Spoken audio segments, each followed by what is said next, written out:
অনেকেই বলেন অপু বিশ্বাসের পুরো দুনিয়া নাকি তার স্বামী। হয়তো কথাটা তেমন মিথ্যা না, কারণ শত মান অভিমান ঝগড়া কোনো কিছুতেই শাকিব খানের সাথ ছাড়েননি তিনি। সুপারস্টার স্বামী শাকিব খান অপুকে লোভী, মোটা, অশিক্ষিত, নির্বোধ এসব বলার পরও ভালোবেসে গেছেন চোখের জলে। জানতেন অপুর কাছেই ফিরতে হবে শাকিবের, আর হয়েছেও তাই। তবে কিছুদিন ধরেই শাকিব খানের সময়টা ভালো যাচ্ছে না, আর এ কারণে অপুও ভালো নেই। তাই স্বামীর পিছনে যারা লেগেছে তাদের অভিশাপ দিয়ে অপু বললেন, বেশ কিছুদিন ধরেই আমার স্বামীর পেছনে কিছু লোক লেগেছে, তারা একটার পর একটা সমস্যা তৈরি করছে। তারা আসলে সাকিবের ভালো চান না। সর্বশেষ নির্বাচনের দিন রাতে যারা সাকিবকে ডেকেছেন এবং তার উপর হামলার ইন্ধন দিয়েছেন তাদের আমি অভিশাপ দিচ্ছি।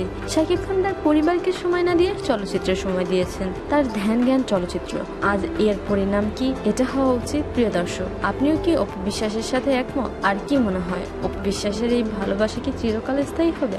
সবকিছু শেয়ার করুন আমাদের সাথে। শোবিজের আরো নিত্য নতুন খবর জানতে আমাদের সাবস্ক্রাইব করুন, লাইক দিন এবং কমেন্ট করতে ভুলবেন না।